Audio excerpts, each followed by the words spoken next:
There he is.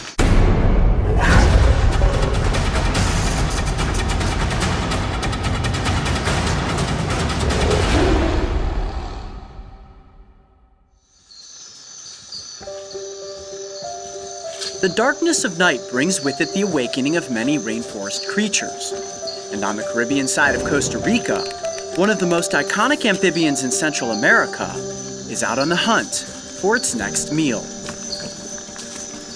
It's 2 o'clock in the morning. We have been out here for hours looking for what is supposed to be one of the most common species of tree frog here in Costa Rica.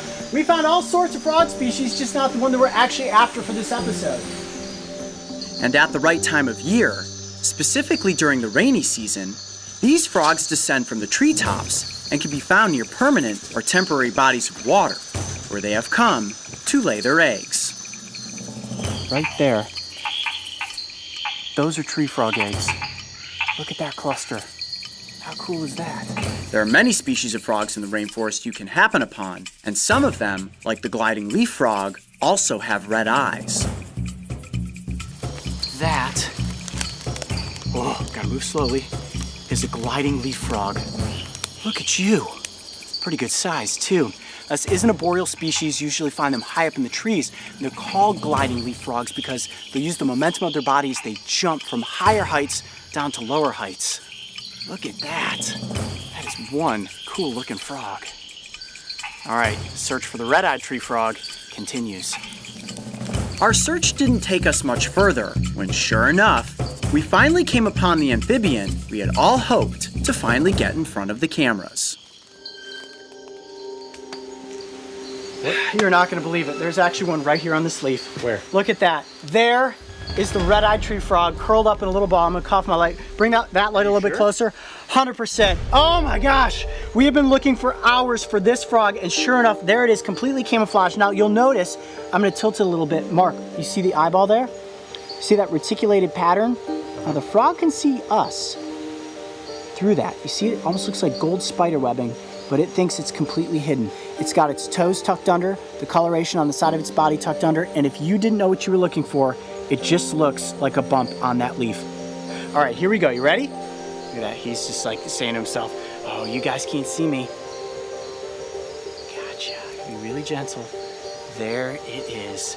The red-eyed tree frog, the most famous frog species here in Costa Rica. You gonna wake up for us? Look at those eyes.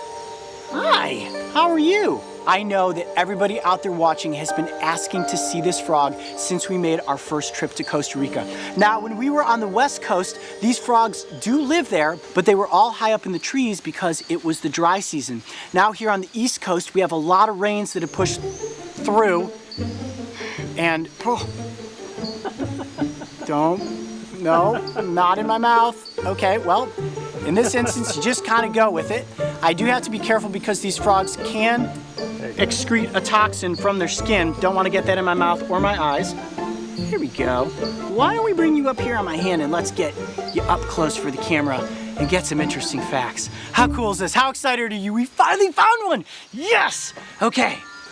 Now, the common name for this frog is the red-eyed tree frog. However, it's technically a red-eyed leaf frog, and that is because it is an arboreal species, which means that they live high up in the treetops. Hence the name leaf frogs.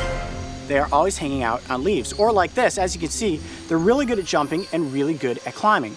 And now it's on my hat.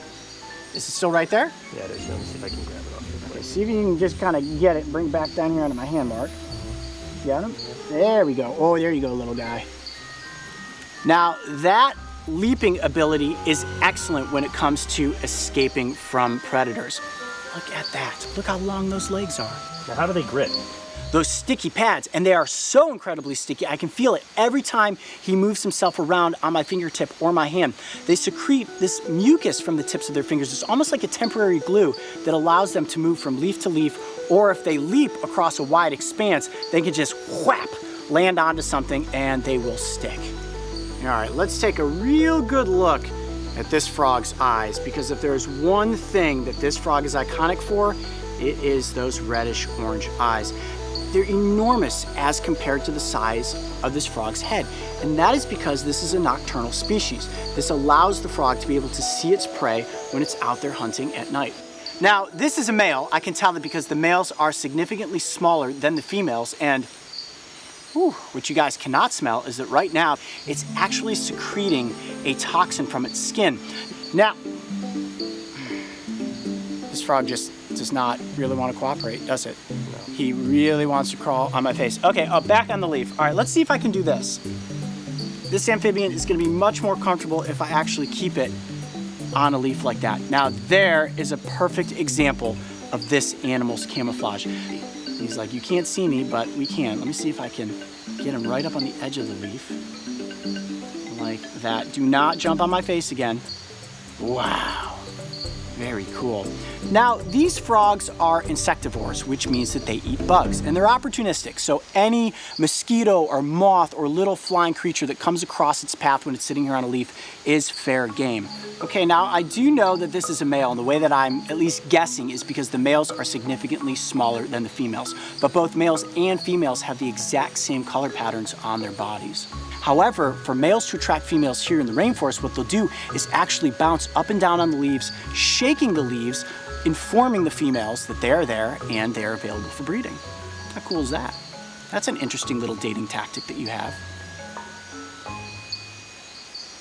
Well, I think he kind of wants to go back up in the trees. I think he does, and we have hung out with this frog for quite a while now, and I think at this juncture, it's probably a good idea to get it back off into the rainforest so it can continue hunting. But what an expedition, spending hours out here at night and finally coming across the red-eyed leaf frog. I'm Coyote Peterson. Be brave, stay wild. We'll see you on the next adventure. All right, well, let's let this guy back into the rainforest. The red-eyed leaf frog has long been one of my most admired amphibians, and getting to film them in a completely natural setting was one frog encounter that I will always remember. If you thought the red-eyed leaf frog was colorful, make sure to go back and watch my expedition onto the Osa Peninsula, where we got up close with the granular poison frog. And don't forget, subscribe so you can join me and the crew on this season of Breaking Trail.